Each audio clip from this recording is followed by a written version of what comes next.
para adelantar que toda lesión en donde hay una fractura de esternón o fractura de la primera costilla, nos está indicando que es un traumatismo sumamente severo. Son lesiones sumamente fuertes en los que probablemente va a haber también una lesión cardíaca, una contusión miocárdica. Hay que diferenciar también los espacios intercostales. Recuerden que los espacios intercostales toman su nombre de la vértebra de la costilla inmediata superior.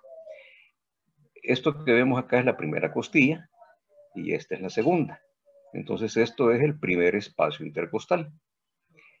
Entre la tercera y la cuarta costilla tenemos el tercer espacio intercostal y así sucesivamente hacia abajo.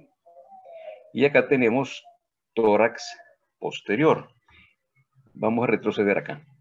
Tenemos acá también como puntos, como reparos anatómicos, la clavícula.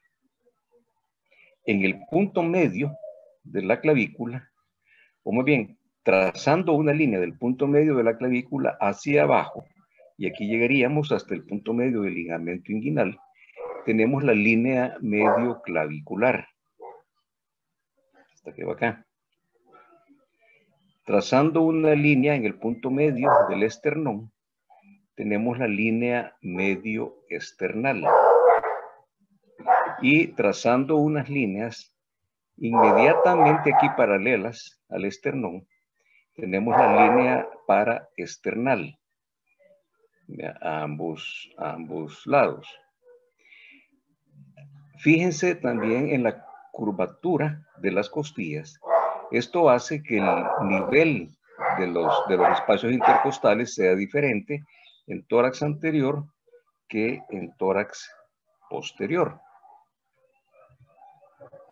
Acá tenemos tórax posterior. Y vean, por la inclinación que tienen las costillas, no se encuentran al mismo nivel los espacios intercostales.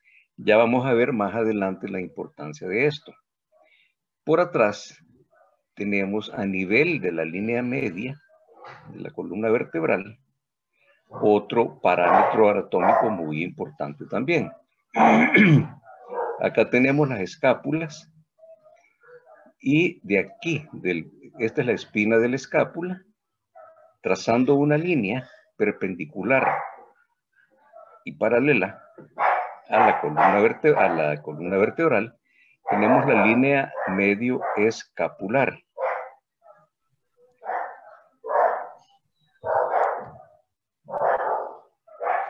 Y acá tenemos la representación de las líneas que les decía.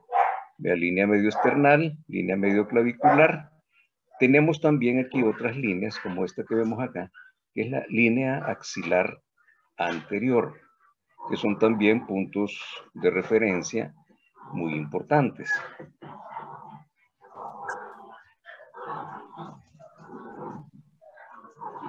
Vean, acá tenemos, esta es la línea axilar anterior. En el punto medio de la axila está la línea axilar media. Y en la parte posterior, la línea axilar posterior.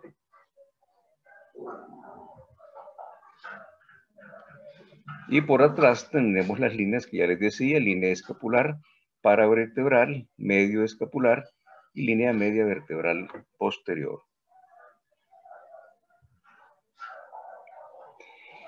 Y acá vemos algunas de las lesiones que se nos pueden presentar en el tórax.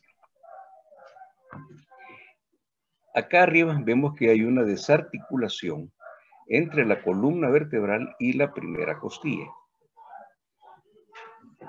Esto es una fractura esternal.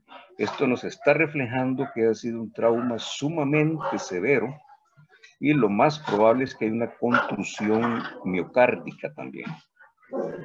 Esto es una fractura costal simple y acá tenemos una fractura costal simple, pero que si se fijan tiene bordes afilados en las costillas, igual que esta que vemos acá. Y esto nos puede producir ruptura del pulmón, ruptura de la pleura visceral, que es la que envuelve el pulmón, y lesión del parénquima pulmonar. Entonces hay que tener mucho cuidado con este tipo de fracturas que nos pueden lesionar el pulmón. Acá vemos que también está fracturado, además de la vértebra, la costilla, el cartílago, este cartílago que tenemos acá. Y esto nos da aquí un segmento que está un tanto inestable. Esta es una desarticulación completa entre el esternón y el cartílago que une la séptima, octava, novena y décima costillas. Y esto es una desarticulación costocondral entre la costilla y el cartílago que la une al esternón. Ahora, fíjense en esto de acá, lo vamos a ver más adelante. Aquí tenemos una lesión, una fractura, esta que vemos acá y esta que vemos acá. Es una fractura doble en una costilla y en costillas adyacentes. Esto nos produce un segmento inestable y nos va a producir un tórax batiente o inestable. Porque este segmento óseo que está acá no tiene fijación. Entonces, cuando el paciente inspire, se va a ver un movimiento de hundimiento y a la hora de expirar, esto va a bombar esta porción.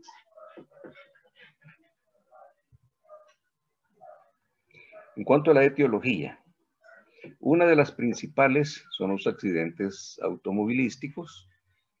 Tenemos también las heridas por proyectil de arma de fuego, heridas por proyectil de arma blanca. Y ya vamos a ver la gran diferencia que hay entre estas dos lesiones. Tenemos caídas y también causas iatrogénicas. ¿Alguien sabe qué es lesión iatrogénica? ¿Alguno de ustedes que me diga qué es lesión iatrogénica? Son las cosas que puede ocurrir con el cirujano que haya un error, doctor. O sea, son como sin darse cuenta o por darse cuenta, son como errores que se dan en una cirugía que no están en el plan operatorio. Ajá, ajá. Anda, bastante bien orientado. Vean, las lesiones iatrogénicas son las producidas por el médico. La inmensa mayoría, yo diría que quizás todas, no son intencionales. A propósito, no va a ir el médico a provocar una lesión iatrogénica en el paciente.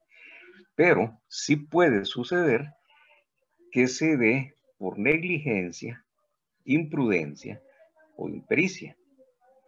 Por ejemplo, si viene alguno de ustedes y en un turno vio que se ponía una vena central, vio a un residente poniendo una vena subclavia, y según el externo, que ya vio eso, ya aprendió a ponerlas. Y viene en un siguiente turno y se anima a poner una. Es hipotético, por supuesto, ¿no? A ustedes no les van a dar el equipo para poner una vena central. Pero supongamos que ustedes o deciden hacerlo en algún otro lugar. Y con eso, a la hora de puncionar, pueden provocar una lesión del pulmón. Con la aguja, porque son agujas grandes, pueden perforar el pulmón y producir un neumotórax. Esa es una lesión iatrogénica. Ahora bien, el neumotórax producido por una toma de vena central, particularmente por una toma de vena subclavia, puede ser una complicación. O sea, es una de las complicaciones frecuentes en una toma de vena central. Le puede pasar al más experimentado, a alguien que ha puesto cientos o miles de venas centrales, le puede suceder. Entonces, hay una diferencia entre si le sucede a alguien de experiencia o le pasa a alguien que no tiene la experiencia. En ese caso, es donde sí ya se meten en problemas legales, porque ya caen en ustedes, si fuera, digamos, alguno de ustedes, por un lado habría imprudencia, sin tener los conocimientos adecuados, se avientan a hacerlo, entonces son unos imprudentes. Hay impericia, porque no tienen la capacidad, no tienen todavía la capacidad, los conocimientos, las competencias para hacer eso. Entonces, en esos casos, sí es un problema legal que los puede llevar a consecuencias legales a la hora de haber una demanda, hacer una auditoría o que el caso va a la fiscalía, etcétera, etcétera. Entonces, la lesión iatrogénica sí es la producida por el médico, pero no quiere decir que es una mala praxis. En el caso de que la fuera a cometer alguien que no está capacitado, ahí sí es mala praxis. Pero si le sucede a alguien que sí está capacitado, pues es una complicación, es una de las complicaciones descritas. Hay mucho que hablar acerca de eso y hay que hacer siempre la diferencia. Vea que iatrogenia no es sinónimo de mala praxis. Iatrogenia es una lesión producida por el médico, pero no quiere decir que es una mala praxis, aunque sí puede serlo. Bien. En cuanto a la fisiopatología en el trauma de tórax, ¿qué sucede? Hay una hipoxia, una hipercapnia y hay acidosis respiratoria. La hipoxia se produce por el inadecuado aporte de oxígeno. Se da una alteración en la ventilación y perfusión y se dan cambios también en la presión intratorácica. Tenemos hipercapnia por una retención del CO2 y eso nos lleva también a una acidosis respiratoria. Hay algunos factores pronósticos al hablar de trauma de tórax. Algunos son favorables y otros son desfavorables. ¿Cuáles son los factores favorables? Cuando hay lesión de una sola cavidad, o sea, solo un hemitórax, o solo tórax y no abdomen, porque puede haber que son de tórax y de abdomen. Cuando son heridas penetrantes por arma blanca. Cuando tenemos ausencia de defectos cardíacos y cuando se logra la estabilidad hemodinámica con la administración de líquidos endovenosos. ¿Y cuáles son factores desfavorables?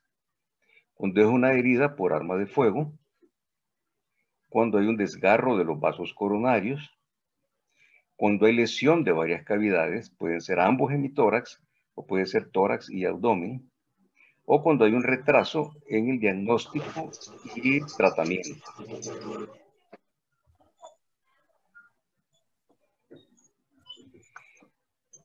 Para hacer la evaluación del paciente con trauma de tórax, vamos a ver que hay en la evaluación primaria que hacemos, hay 6 lesiones que potencialmente son letales, o sea, que ponen en peligro la vida del paciente. Tenemos la obstrucción de las vías respiratorias, el neumotórax a tensión, el taponamiento o tamponada cardíaca, el neumotórax abierto, el hemotórax masivo y el tórax inestable. Ya los vamos a ver cada uno de estos. Buenas tardes. Perdón. En la evaluación secundaria tenemos 6 lesiones que pueden pasar ocultas y que ponen en peligro la vida del paciente. Y aquí tenemos desgarro de la aorta torácica, lesiones traqueobronquiales, lesión miocárdica cerrada, desgarro diafragmático, lesión esofágica y la contusión pulmonar.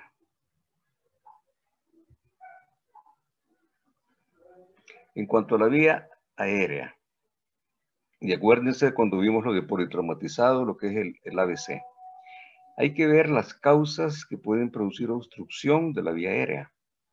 Tenemos aquí la lengua, la dentadura, hay que ver si no hay prótesis que pueden estar obstruyendo, secreciones, puede haber fractura bilateral de la mandíbula, la presencia de hematomas en el cuello, trauma laríngeo y lesión traqueal.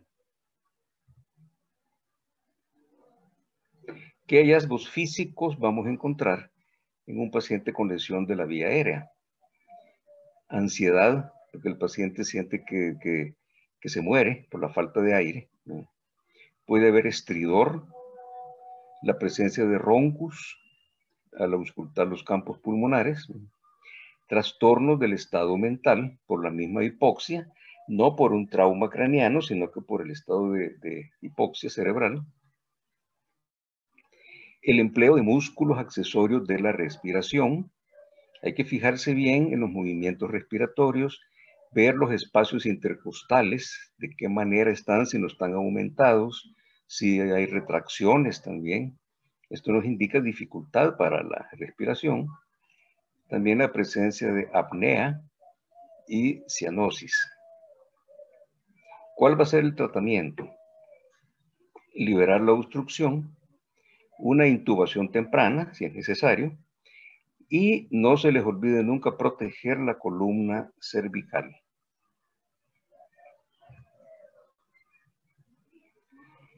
En cuanto al tipo de lesión, podemos tener una lesión puramente torácica. Y tenemos también lesión de tórax y abdomen. Estas pueden ser de dos tipos. Puede ser una lesión torácica más abdominal. En este caso son dos lesiones diferentes. Una en el tórax y otra en abdomen. Pueden ser dos heridas por arma blanca. Pueden ser dos heridas por arma de fuego. Pero son dos lesiones separadas. Y tenemos las lesiones tóraco-abdominales, en donde es una lesión única, pero que lesiona el diafragma y por lo tanto compromete tórax y abdomen. Puede ser una herida por arma blanca que entró en tórax bajo, perforó el diafragma y ya con eso hay comunicación hacia el abdomen. Y aquí vamos a ver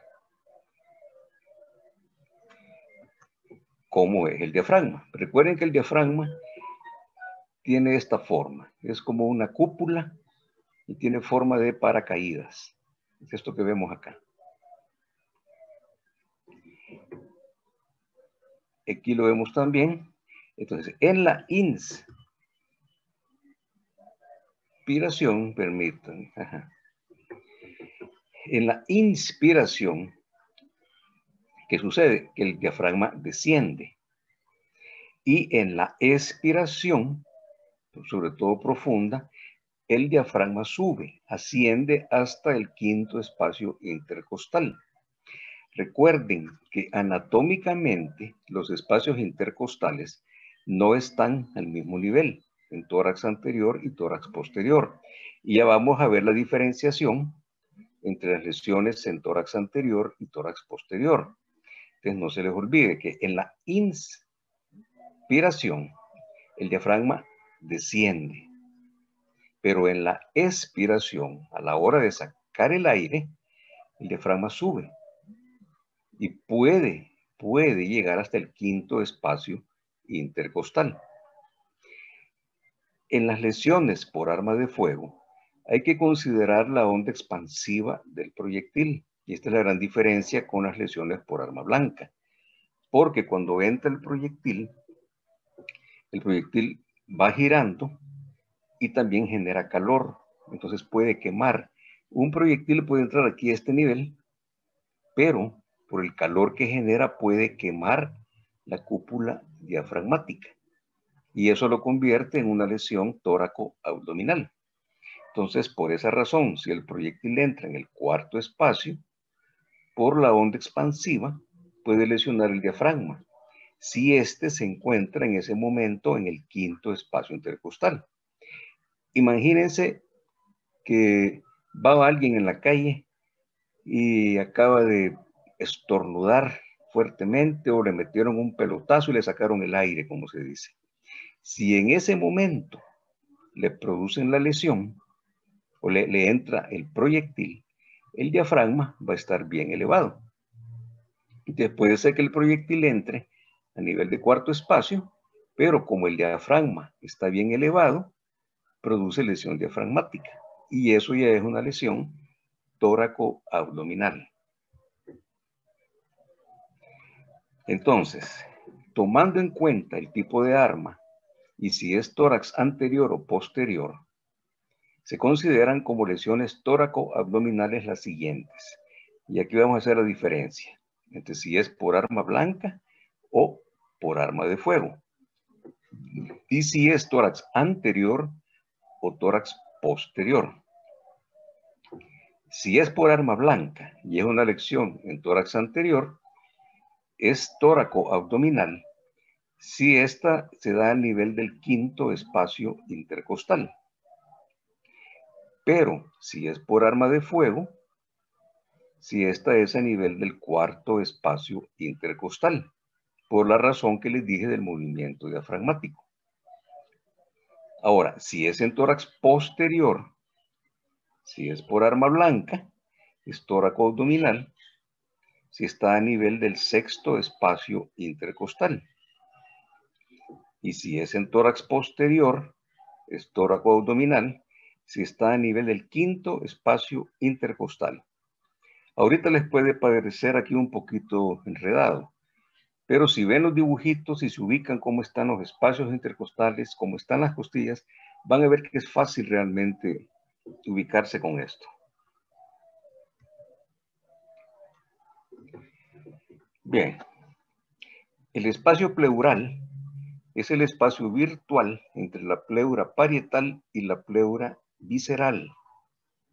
Ambas hojas están unidas. El contenido del espacio pleural es líquido pleural, que sirve para lubricar y facilitar los movimientos del pulmón dentro de la caja torácica. El contenido del líquido pleural es de 5 a 15 ml a cada lado. Como ven, es una cantidad mínima. Es la suficiente para que no haya roce entre ambas pleuras con los movimientos respiratorios. Entonces, el espacio pleural tiene una presión negativa. La presión intrapleural normal es una presión negativa. En inspiración, esta presión va de -4 a -8 centímetros de agua.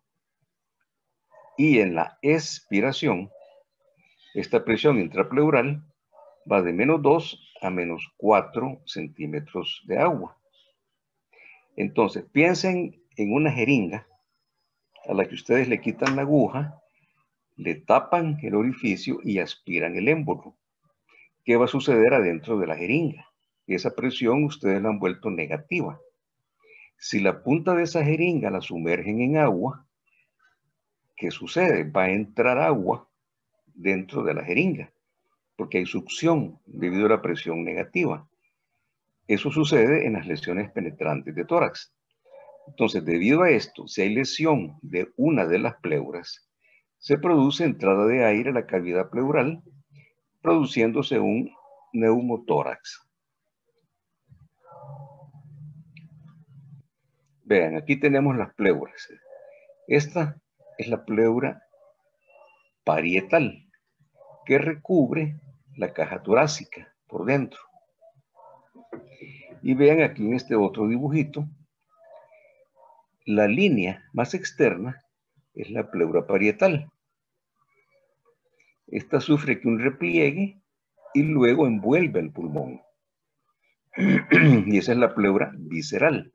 Aquí podemos ver ambas. Esta es la pleura parietal y esta es la pleura visceral. Entre ambas está la cavidad pleural, que lo que tiene es líquido pleural. Esto es lo normal. Cuando esto se pierde, entonces el pulmón se contrae, se colapsa, tiende a colapsarse. Vean aquí. Fíjense aquí qué es lo que está sucediendo. Aquí hay una lesión de la pared torácica, lógicamente la piel, celular subcutáneo, los músculos, y se ha roto la pleura parietal. Entonces, ¿qué pasa? Como aquí la presión intrapleural es negativa, entra el aire atmosférico. Entonces, durante la inspiración, cuando entra aire hacia los pulmones, entra aire atmosférico a la cavidad pleural. Y esto lo que hace es comprimir al pulmón. El pulmón se desplaza hacia el lado sano y va a comprimir el pulmón sano. Pero además de eso, el mediastino, donde está el corazón y los grandes vasos, se desplazan también hacia el lado sano. Entonces, durante la inspiración, entra aire a la cavidad pleural, comprime el pulmón del lado afectado y desplaza el corazón y los grandes vasos hacia el lado sano, comprimiendo el pulmón sano. Durante la expiración, ¿qué sucede? Es todo lo contrario. Sale aire por esta abertura y el corazón y los grandes vasos se desplazan hacia el lado afectado. Entonces, hay un movimiento de bamboleo en el corazón y los grandes vasos. Hay que ir a parar eso. El problema básico que tenemos ahí es esta abertura. Entonces, hay que ir a parar esto, este movimiento, tapando aquí esta abertura. Entonces, eso es un neumotórax. De lo que vimos aquí, eso es un neumotórax simple. Este es un neumotórax simple, porque el aire entra y sale. ¿Vea? Entra y sale. Entonces, la solución, ¿cuál va a ser? Sellar la herida. Mira, se coloca un apósito en la herida.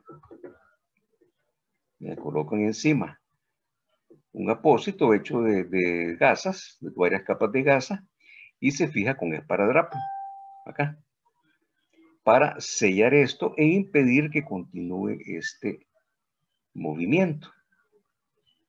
Ahora, este apósito que colocan no se sella completamente, sino que hay que fijarlo en 3 lados. Recuerden que un apósito tiene una forma cuadrada o rectangular, pero son 4 lados. Entonces, sellen 3 de los lados para permitir que por uno de ellos escape el aire que va a estar aquí saliendo. Media vez sellaron la herida, se va a proceder después a colocar un tubo de tórax. Ya vamos a ver qué es esto.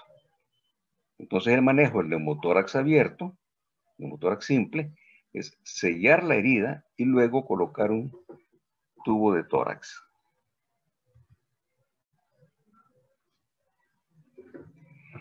El sitio de colocación del tubo de tórax es en el 5º espacio intercostal y línea axilar media, no en el sitio de la imagen esta que he puesto acá. Acá se ha puesto este tubo de tórax en el 2º espacio intercostal. Estos tubos se utilizan en patologías puramente médicas. Por ejemplo, en el hospital neumológico, en pacientes que hacen bulas por tuberculosis o otro tipo de neumonías, que sí se utilizan estos tubos en estos sitios. En trauma, el sitio, tanto para neumotórax como para hemotórax, es el 5º espacio intercostal y línea axilar media. Pero aquí es para ejemplificar. Lo primero es sellar la herida y luego colocar el tubo de tórax.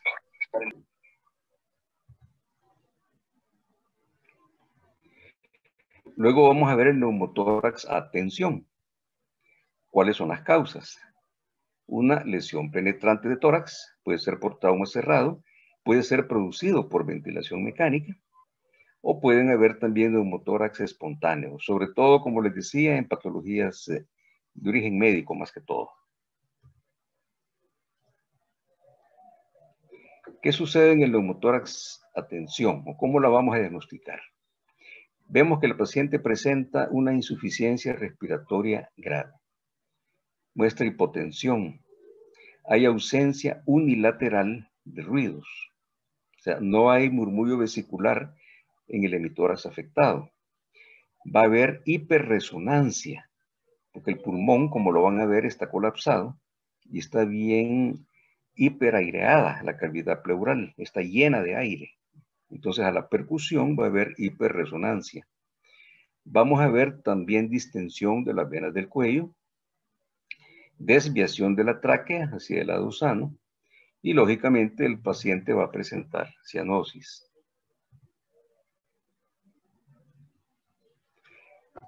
¿Cuál va a ser el tratamiento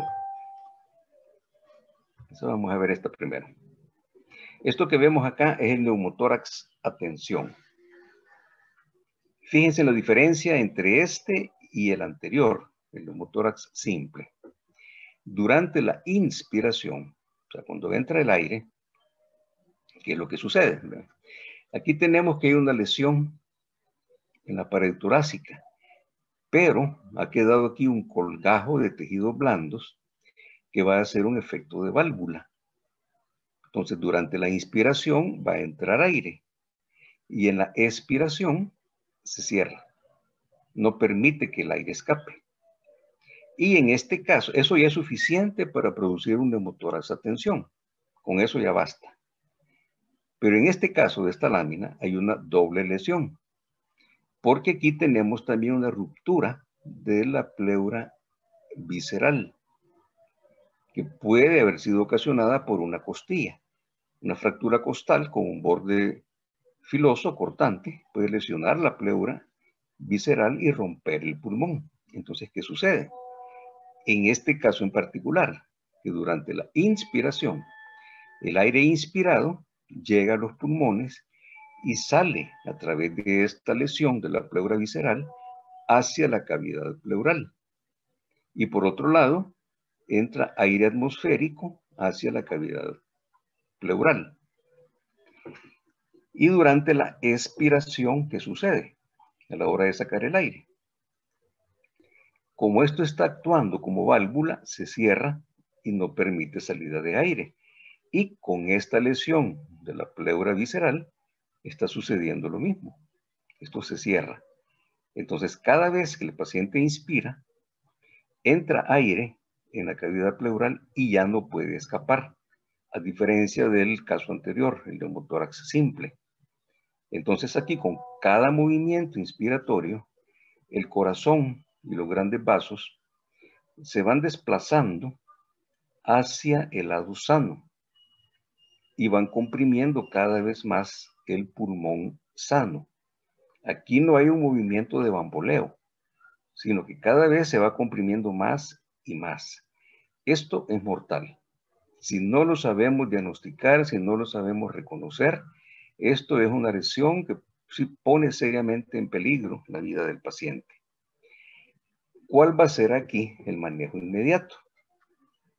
En el caso anterior, el problema era la entrada y salida de aire. Entonces lo que hacíamos era sellar la herida y luego colocar un tubo de tórax. Pero en este caso, el problema es el atrapamiento de aire. Cada vez va quedando atrapada una mayor cantidad de aire. Entonces la solución inmediata, en este caso, es puncionar. Como diríamos, era desinflar esta cavidad pleural. Entonces acá el manejo es puncionar con una aguja gruesa. Se punciona con una aguja gruesa para descomprimir esa cavidad pleural y convertir ese neumotórax en un neumotórax simple. Cuando ya lo convertimos en el neumotórax simple, se coloca un tubo de tórax. Ahora, es bien importante hacer el diagnóstico clínico. Hay que evitar llegar a hacer el diagnóstico de neumotórax a tensión con una radiografía de tórax, porque ya perdimos minutos valiosos, incluso la vida del paciente está en peligro. Hay que saber reconocer el neumotórax a tensión y manejarlo oportunamente y después tomar la placa y no darse cuenta hasta que ya tenemos una radiografía. Como en este caso. Vean, este caso es un neumotórax a tensión del lado izquierdo. Vean cómo está desplazado el corazón y los grandes vasos hacia la derecha. El corazón normalmente está al lado izquierdo, pero en este caso esto está desplazado hacia la derecha. Vemos los espacios entre las costillas que están aumentados y la hoja diafragmática está descendida. Vean este caso. Es un severo neumotórax a tensión. Vean cómo está descendido el diafragma del lado izquierdo. El corazón ya está prácticamente desplazado hacia el otro lado Y el pulmón igual. Aquí ya el pulmón ya ni se diferencia. Está sumamente comprimido y aplastando al pulmón sano. Y vean esta otra. Esta es peor todavía. Esto es un neumotórax a tensión bilateral. El corazón y los grandes vasos y los pulmones están aplastados acá en medio. Prácticamente esta es una radiografía casi de un cadáver. Esto no debe suceder. Llegar a ser un diagnóstico de neumotórax a tensión con estas radiografías. El diagnóstico debe ser hecho antes. Funcionar con aguja, colocar tubo de tórax y después tomar la radiografía. Pero no llegar a hacerlo con este tipo de radiografías. Aquí vemos, como decía, puncionar con una aguja. Aquí está incluida la jeringa, pero se punciona nada más con una aguja para descomprimir y luego se coloca el tubo de tórax. Igual que en la lámina anterior. Este es para ejemplo. Pero con la aguja se punciona a nivel del quinto espacio intercostal y línea axilar media. Y en el mismo sitio colocan el tubo de tórax. Aquí estamos hablando de trauma, tórax por trauma. Entonces el tubo de tórax hay que colocarlo en el quinto espacio intercostal, línea axilar media.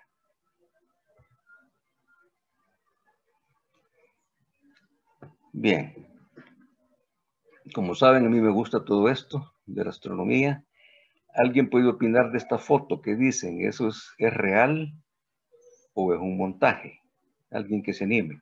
O tal vez alguno ya vio esta foto. ¿Qué opinan? Es real, doctor. Es real. ¿Quién dice que es real? ¿O por qué decís que es real?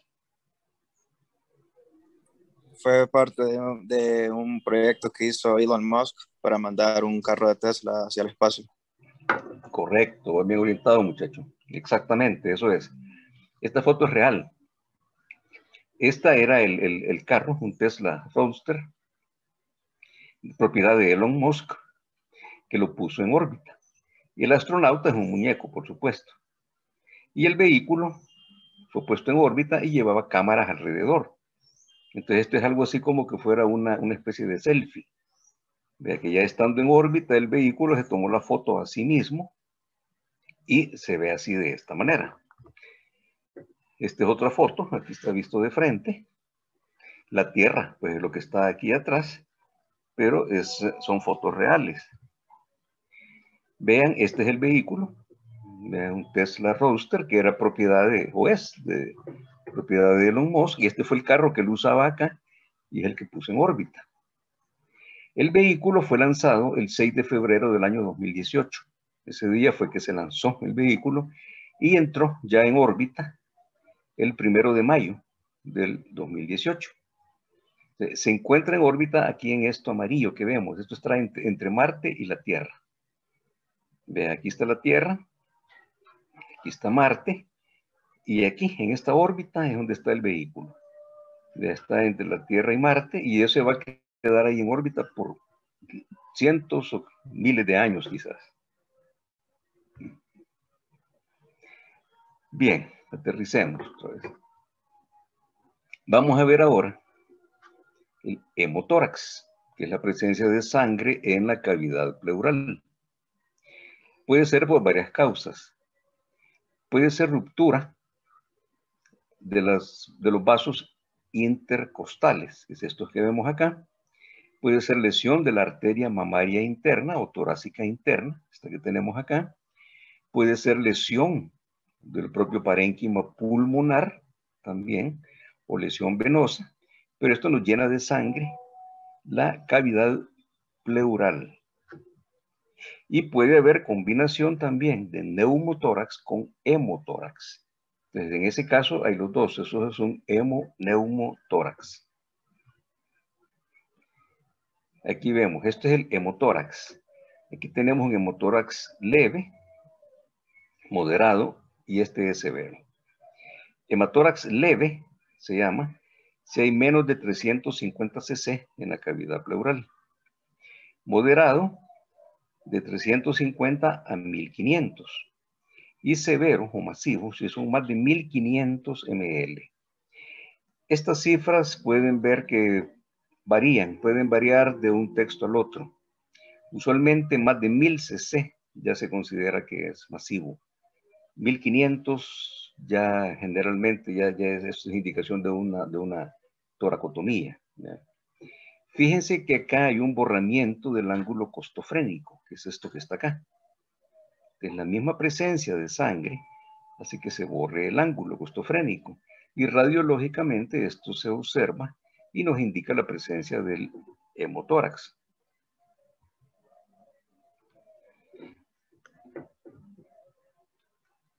Esto que vemos aquí es un hemotórax. No olviden que la radiografía, en este caso, debe ser tomada con el paciente sentado o de pie, para que se pueda ver acá el nivel hidroaéreo. Fíjese en esta imagen. Aquí tenemos un hemotórax, pero esta es una radiografía mal tomada, porque el paciente en este caso está acostado. Entonces la sangre se riega y no se puede apreciar el nivel hidroaéreo. A diferencia de esta, que la sangre se va hacia el ángulo costofrénico izquierdo, aquí vemos esta sangre en la cara posterior del pulmón derecho, pero no podemos decir qué cantidad tenemos ahí de sangre. Entonces, igual, esta es una radiografía mal tomada. Es un ejemplo de radiografías que no se deben tomar para investigar la presencia de un hemotórax.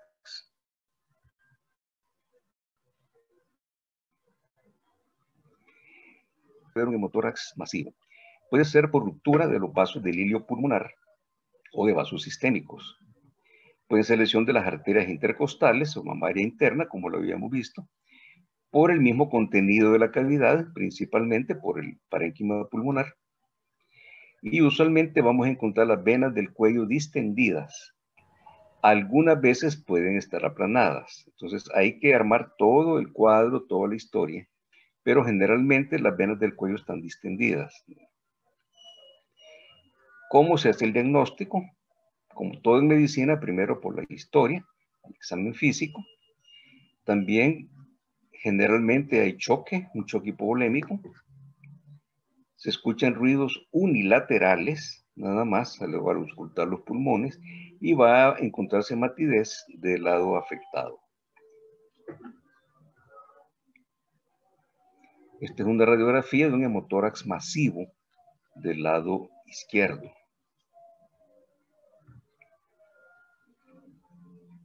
¿Cuál es el tratamiento del hemotórax masivo? Aquí es hacer una toracotomía o, si es posible, una toracoscopía. Pero hay que intervenir inmediatamente para ir a evacuar esa sangre y controlar el vaso o la lesión que esté dando ese sangramiento. Tenemos también el tórax inestable. ¿Cuál es el tórax inestable? Es el que se da, es el que se produce por fractura de dos o más costillas adyacentes. Tienen que ser costillas adyacentes y que estén fracturadas en dos o más sitios. Entonces, como vimos en una lámina anterior, por ser en costillas contiguas, ese segmento produce una inestabilidad. ¿Y cómo se va a apreciar clínicamente? Vea, el diagnóstico clínico se hace porque va a haber depresión del segmento afectado durante la inspiración. Y a la hora de sacar el aire, ese segmento se va a bombar.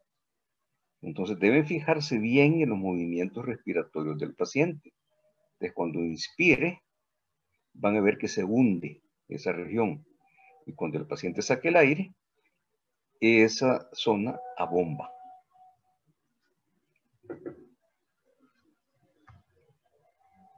¿Cuál va a ser el tratamiento? Hay que hacer una intubación selectiva si es posible.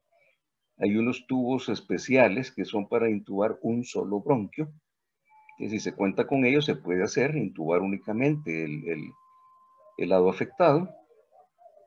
De entrada, hay que hacer una inmovilización del segmento. Así como en los casos anteriores, había que puncionar con aguja o sellar la herida. En este caso hay que inmovilizar el segmento. El segmento que ustedes ven que está dañado, hay que inmovilizarlo. ¿Y cómo lo vamos a hacer? Colocando algo rígido. Pueden colocar una de esas bolsas de arena que se usan en ortopedia, que se ponen en poleas. Puede ser también un pedazo de madera. Pueden poner una tablet de un celular, lo que se les ocurra. Pero algo rígido y fijarlo para que ya no se dé este movimiento de abombamiento y de depresión. Y hay que instaurar un manejo enérgico del dolor, porque las fracturas costales duelen, son sumamente dolorosas.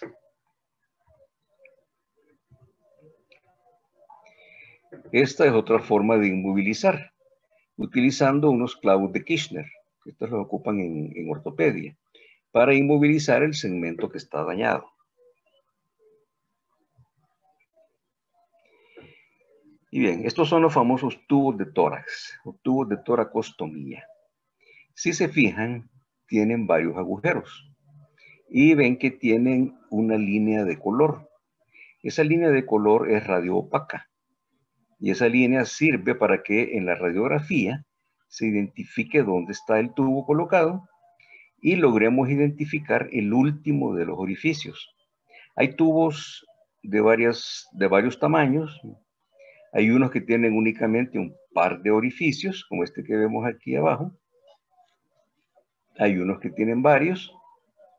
Y al último orificio, siempre el último orificio, a ese se le llama agujero centinela. Siempre va a estar interrumpiendo esta línea radioopaca. Los otros orificios, en este caso estos tubos, todos están situados, o casi todos, en esta línea. Muchas veces los tubos tienen únicamente el agujero centinela ubicado en la línea radioopaca. Y eso sirve para ubicar a dónde está este agujero. Y este agujero, este último agujero, debemos tener el cuidado de que esté colocado dentro de la cavidad pleural, porque puede ser que quede en el tejido celular subcutáneo. En ese caso no va a cumplir la función. ¿Cuáles son las indicaciones para colocar un tubo de toracostomía? La presencia de un neumotórax del 30% o la presencia de un hemotórax del 20%. Y si es la presencia de ambos, o sea, un hemoneumotórax, es cuando sea de un 25%. Entonces, la indicación es en neumotórax del 30% o de un hemotórax del 20% o de un hemoneumotórax del 25%. ¿Cómo calculamos el porcentaje de neumotórax? Vean, hay fórmulas. Hay unas fórmulas para poder hacer esto, pero la forma más sencilla, que no necesitamos mayor cosa, es midiendo en la radiografía la separación entre ambas pleuras. Entre la pleura parietal, que es la que sabemos que está recubriendo la parrilla costal por dentro, y la pleura visceral, que es la que sabemos que recubre el pulmón, porque las pleuras en sí no las vemos en la radiografía, pero sí vemos la parrilla costal y sí vemos el pulmón. Entonces medimos la separación entre ambos. Y a cada centímetro le adjudicamos un 10%. Que si la separación es de 1 centímetro, eso es un hemotórax de un 10%. Si la separación es de 2.5 centímetros, es un neumotórax de un 25%. Y así sucesivamente. Es la forma más sencilla. Y al comparar eso con la utilización de otras fórmulas más complicadas, pues es bastante acertada.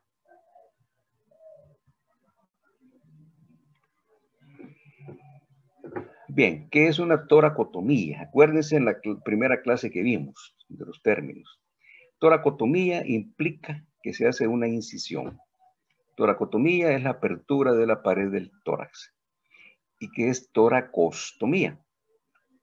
Es la colocación de un tubo de tórax en la cavidad pleural con el fin de drenar líquidos o aire.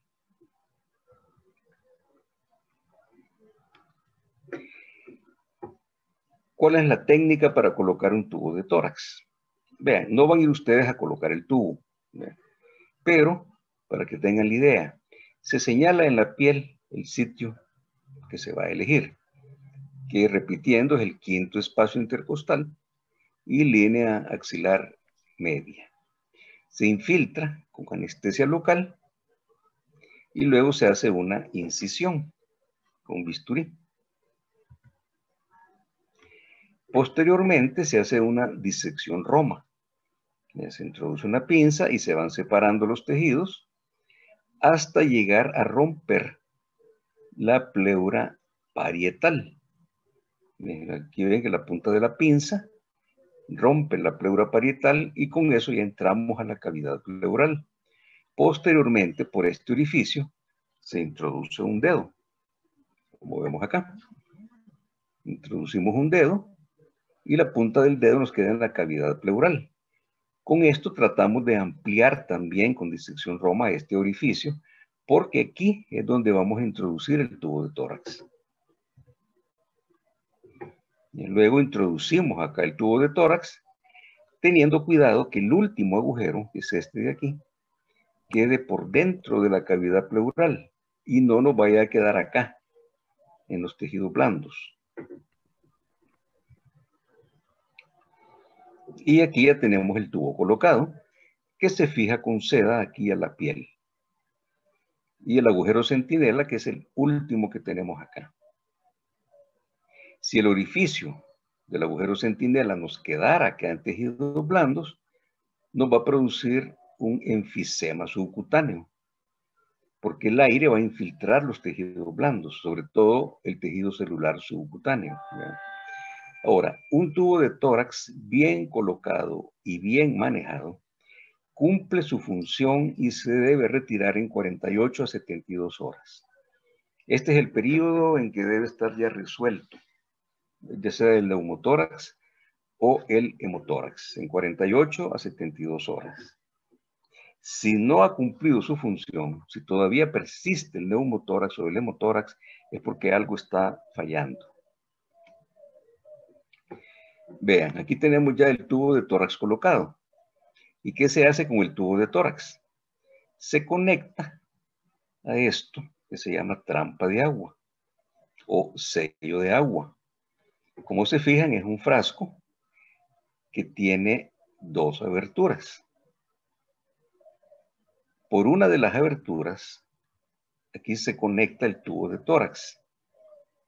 Ahora, el tubo se conecta a una manguera un poco más larga. Y esa manguerita se conecta aquí, a este tubito de la trampa de agua o sello de agua. Este tubo, va sumergido en agua. Por eso se llama trampa de agua. Entonces, este tubito va sumergido en agua. Y el otro, esto está abierto hacia la presión atmosférica. ¿Por qué razón? Esto aquí va a estar evacuando, ya sea el aire, que se va a manifestar como burbujas, o la sangre. Entonces, como este nivel va a ir subiendo, en el caso de las burbujas salen y por aquí escapan. En el caso de la sangre, va a hacer que vaya aumentando aquí el nivel de líquido. Y aquí, como aquí va aumentando el volumen dentro de este frasco, esta abertura permite que este nivel vaya subiendo. Entonces, esto debe estar siempre destapado. Nunca debe estar cerrado aquí este otro agujero. Esta es una trampa de agua sencilla. Hay unas un poquito más complicadas. Las vamos a ver. Vean. Esta es la que vimos, que es de un solo frasco. Esto de aquí viene del paciente, así que el recipiente que tiene agua, y esta abertura está abierta hacia el ambiente. Esta es una trampa de agua de 2 frascos. El manejo aquí es un poquito más complicado, pero el principio es el mismo. Este es de 2 frascos. Tenemos también sistemas de 3 frascos. Es este que vemos, aquí viene del paciente. Y pasa acá y luego acá. Y es un poquito más complicado. Y estas que ya vienen hechas de esta manera. Son unas cajas plásticas, así rectangulares, que funcionan como que fuera un sistema de 3 frascos. En el hospital tenemos de estas. Hemos tenido, muchas veces se ponen de estas, sencillas, y contamos también con estas, que ya vienen hechas, que equivalen a un sistema de 3 frascos. Cualquiera de estas que utilicen cumple prácticamente la misma función. Cualquiera de ellas es buena. En épocas en que no teníamos casi nada, en mi época de residente, yo fui residente en el Hospital Rosales, nosotros hacíamos las trampas estas de agua con garrafas. Hoy ya no se ven las garrafas de aceite El Dorado. Sus papás las han de haber conocido. Pero a esas garrafas les hacíamos acá los orificios, introducíamos los 2 tubitos y esos servían como trampas de agua. Actualmente pues ya están estas otras que son más modernas. Vean, aquí tenemos otra vez lo mismo. Vean, aquí está el paciente con el tubo de tórax colocado. Aquí vemos el tubo entrando en la cavidad pleural y aquí el pulmón que todavía está un tanto colapsado. Este puede ser conectado a un sistema de un solo frasco o a un sistema de 2 frascos o a un sistema de 3 frascos o a una de estas que son más modernas. Con cualquiera de esas van a resolver el problema. Ahora bien, es muy importante revisar que todo el sistema esté bien colocado. Ya sea que utilicen de 1, de 2, de 3 o las otras cajas. Que no hayan fugas en las mangueras y las conexiones. Y que esté abierta la abertura de la trampa hacia el aire ambiente. Porque si no, no les va a funcionar. Estas cajas, que ya vienen hechas así, también tienen aberturas hacia el aire ambiente. Entonces, es importante que esto esté destapado para que funcione la trampa. Si no, no les va a funcionar. Y nuevamente, un tubo de tórax bien colocado y bien manejado cumple su función y se retira en 48 a 72 horas. Hay unos tubos de tórax que se llaman tubos profilácticos. Estos son los que se colocan cuando no se cumplen las indicaciones antes mencionadas, que dijimos que era el neumotórax del 30, un hemotórax del 20, de un 20 o un hemoneumotórax del 25%. Pero que este tubo se requiere para que no aumente el neumotórax. ¿En qué caso se va a utilizar eso? Vamos a ver.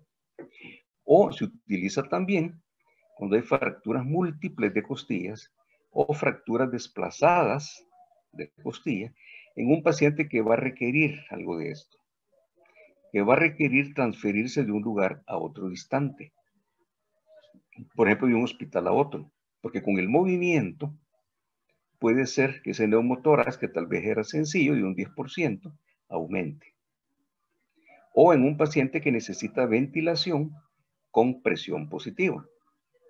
Por ejemplo, un paciente que tenga un neumotórax de un 10%, el cual se va a reabsorber el solo, pero si ese paciente va a ser sometido a una cirugía, digamos una laparotomía o manejo de una fractura expuesta, algo así, se va a someter a un aparato de anestesia que da presión positiva. Y esa presión positiva puede provocar y aumentar el neumotórax y llegar a provocar neumotórax a tensión, que es este caso, cuando se requiere anestesia general. ¿En qué casos puede fallar el tubo de tórax? Puede ser cuando haya una mala colocación del tubo. O puede haber un acodamiento del tubo.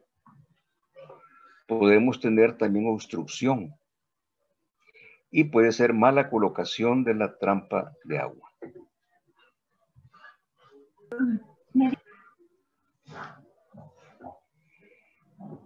Bien, en algunos casos hay que hacer una toracotomía de urgencia. Es decir, ir a abrir ese tórax de urgencia. ¿En qué casos son? Cuando tenemos una tamponada cardíaca, en caso de hemotórax masivo, cuando hay una toracotomía traumática, cuando hay escape de aire masivo por el tubo de tórax, cuando tenemos una lesión tráqueo-bronquial o lesión de grandes vasos evidenciada en rayos X, y cuando tenemos una lesión esofágica demostrada por endoscopía o por rayos X. Ahora bien, si ustedes están un día de turno en la emergencia y les viene un paciente con una lesión en la región precordial, en ese paciente piensen inmediatamente que se trata de una herida de corazón. Ahí sí, pásenlo inmediatamente a sala, aunque ustedes sean externos, no lo van a operar ustedes, pero si les llega un paciente con una lesión a nivel de cuarto o quinto espacio intercostal, línea medio clavicular izquierda, ¿qué es lo que queda ahí? Es el corazón. Entonces, ese paciente lo más probable es que tenga una herida de corazón. Y se presentan esos casos, no crean que no nos llegan. Llegan heridas de corazón.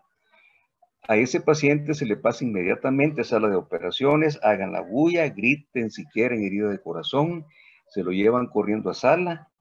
A ese paciente no se le pide el DUI para ver cómo se llama, ni dirección, ni nada de eso. Ese paciente es urgencia operarlo y después se averigua dónde vive y todo lo demás. Entonces llévenlo a sala inmediatamente y ya en sala, es decir, si no lo ha visto antes un residente, idealmente un R3 o alguien de mayor jerarquía, llévenlo a sala y si ya en sala alguien superior dice, no, esto no es una herida de corazón, está bien. Nadie los va a regañar, nadie les va a decir nada. Pero si ustedes lo ven que tiene esa lesión y se quedan tranquilitos y no dicen nada porque no había ningún residente a la mano, entonces sí, ahí sí se van a meter en líos. Más bien, puede ser que el paciente fallezca y ustedes tuvieron la oportunidad de salvarle la vida. De eso ténganlo en cuenta. Bien, ¿qué es la tamponada cardíaca? Tamponada cardíaca se produce por una herida de corazón. La tamponada cardíaca es la presencia de sangre en la cavidad pericárdica. ¿Y qué es lo que sucede ahí? Que la cavidad pericárdica se llena de sangre y esto impide que el corazón se mueva, que el corazón se pueda latir. Entonces el corazón queda atrapado por su misma sangre. El corazón sangra hacia la cavidad pericárdica y esto impide que se mueva. ¿Con qué cantidad de sangre se produce una tamponada cardíaca? Con 75 a 100 ml de sangre dentro de la cavidad pericárdica. Esto ya es suficiente para producir una tamponada cardíaca. El paciente tiene una sensación de muerte inminente. Va a presentar también la tríada de Beck. ¿Alguien sabe qué es la tríada de Beck? Ruidos alejados. Apagados, ruidos cardíacos apagados. Ajá. También ingurgitación yugular. Ajá. Y el último se me olvidó. Hipotensión. Hipotensión o shock. Es la tríada de Beck. Puede presentarse también pulso paradójico. ¿Qué es el pulso paradójico? Es la disminución de la tensión arterial sistólica mayor a 10 milímetros de mercurio durante la inspiración. O sea, durante la inspiración disminuye la tensión arterial sistólica, pero no más de 10 milímetros de mercurio. Decía, pasa de más de 10, eso se llama pulso paradójico. Y también puede presentar el signo de Kussmaul, que no es la respiración de Kussmaul, eso es otra cosa. El signo de Kussmaul en tamponada cardíaca es el aumento de la ingurgitación yugular durante la inspiración. Entonces, estos son signos de que el paciente tiene una herida de corazón y eso es una máxima urgencia.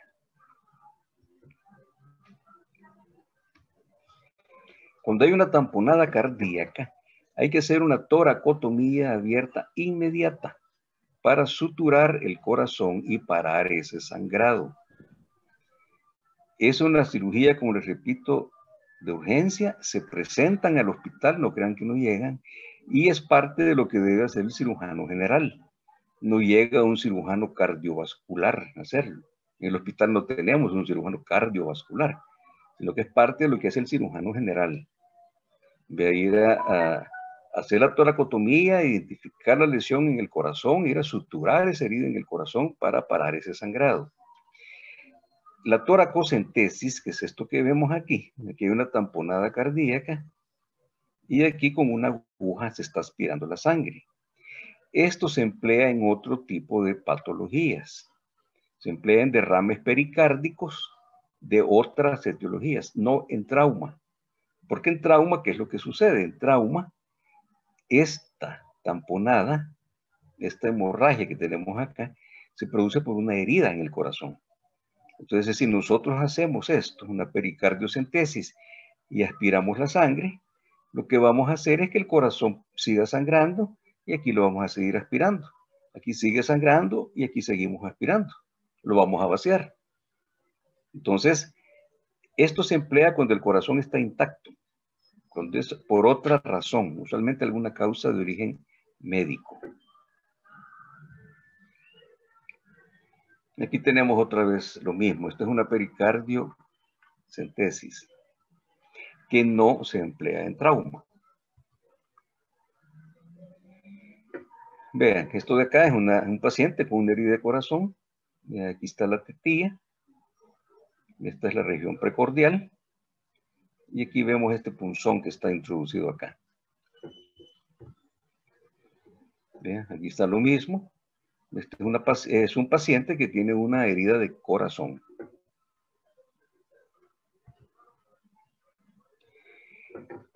Y ya casi para terminar, vamos a ver esto que es el enfisema subcutáneo. Fíjense cómo está acá edematizada, enrojecida la cara. Y esto es por la presencia de aire en el tejido celular subcutáneo. Y esto no requiere tratamiento. Esto se reabsorbe gradualmente. Cuando ustedes palpan un paciente con enfisema subcutáneo, van a sentir o van a tener una sensación como que el paciente tiene por debajo unas burbujitas, como que tiene unas burbujitas de aire. Se siente bien acolchonadito, si le podemos llamar así. Ustedes presionan y se siente como un burbujeo por dentro. El manejo de esto es conservador. Ese aire se va a reabsorber él solo.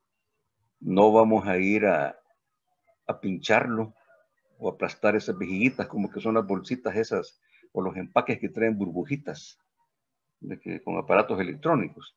El enfisema subcutáneo se reabsorbe él solo. Acá tenemos una toracotomía en un paciente con donde vemos aquí una lesión de esófago, esta que tenemos acá. Aquí vemos la lesión a nivel de esófago. Aquí pues ya está cerrada y aquí vemos los pulmones también. Esos rosaditos que vemos ahí son los pulmones. Bien, jóvenes, eso es todo. ¿Hay preguntas, dudas? ¿Todo está claro? Yo sí tengo una duda, doctor. Ajá. Respecto a las trampas de agua. Ajá. Si cumplen la misma función, ¿cuál es la diferencia? ¿O cómo decidimos usar una u otra? Buena pregunta. ¿Por qué complicarse la vida con eso? Miren. ¿O qué es lo que hace diferente una de 2 a una de 1 o una de 3 a una de 2? Miren, si es un sistema de una sola, más bien, si es uno de 2 o de 3, se va a recolectar, por ejemplo, en este de 2, se va recolectando el líquido en el segundo frasco. Hay menos riesgo de que esto se llene y regrese aquí este contenido o que esto deje de funcionar. Con una de un frasco hay que estar pendiente del nivel. Vean, en una trampa de un solo frasco, siempre hay que medir hasta dónde se ha dejado el agua. Vean, idealmente o de inicio, el tubito este se sumerge 2 centímetros en el agua. Pero hay que poner la cantidad de agua. Como el tamaño del frasco varía, entonces hay que marcar si se pusieron 200 cc, 300 cc, 500 cc, etcétera, y se le pone una marquita al frasco. Luego, cuando ya el frasco está, para el caso del hemotórax específicamente, ¿verdad? Cuando ya el frasco está funcionando, lógicamente la sangre va a ir cayendo al frasco y va a ir subiendo el nivel. Entonces hay que ir midiendo cuánto va subiendo. Y esto es de las tareas que muchas veces se le dejan al externo, que esté pendiente de la trampa de agua y ver cuánto es lo que va subiendo para detectar si se llega a convertir en un hemotórax masivo por el drenaje que tiene de sangre. Pero hay que estar pendiente también de que esto no se llene, porque si aquí este nivel sube y llega a obstruir acá, ya no va a funcionar. Esto ya no va a funcionar. En cambio, con los sistemas de 2 frascos o 3 frascos, el riesgo es menor. Vean, se nos va a llenar aquí primero este, pero esto va a seguir todavía funcionando. Y si se llena este, pues este seguiría funcionando. Entonces son un poco más seguros. Pues digo, Entonces, la función... más que todo esto se utilizan para los hemotórax. Correcto, para hemotórax. Para hemotórax. Para un neumotórax es suficiente con uno de estos. Okay. Para evacuar el aire es suficiente, porque el aire va a estar entrando aquí. Aquí van a ver ustedes las burbujas. Claro, las burbujas van a subir y salen por aquí y se van. Suficiente. No necesitan uno de 2, ni de 3, ni uno de estos. En el caso del hemotórax, ahí sí. Muy buena pregunta. Muy buena tu pregunta. Pero la razón es esa realmente. Entonces, para fines prácticos les digo, con uno de estos es suficiente para los dos, pero este requiere más cuidado. Requiere más cuidado para que cumpla bien su función. En cambio, este les va a durar, no es que no requiera cuidado, pero se pueden confiar un poquito más. El sistema es un poquito más confiable. Esa es la razón. Gracias, doctor. Vaya, pues, por nada, otra pregunta. ¿Todo está bien? Bueno, jóvenes, entonces nos quedamos hasta aquí. Hoy tienen clase con el doctor Martínez Melara a las 7:30. Sí, doctor. ¿Verdad? Sí. Bueno, jóvenes, vaya, pues, nos veremos entonces. Gracias, doctor. Gracias, doctor. Bueno, Gracias, nada. doctor. Gracias, doctor. Vaya, pues, por nada.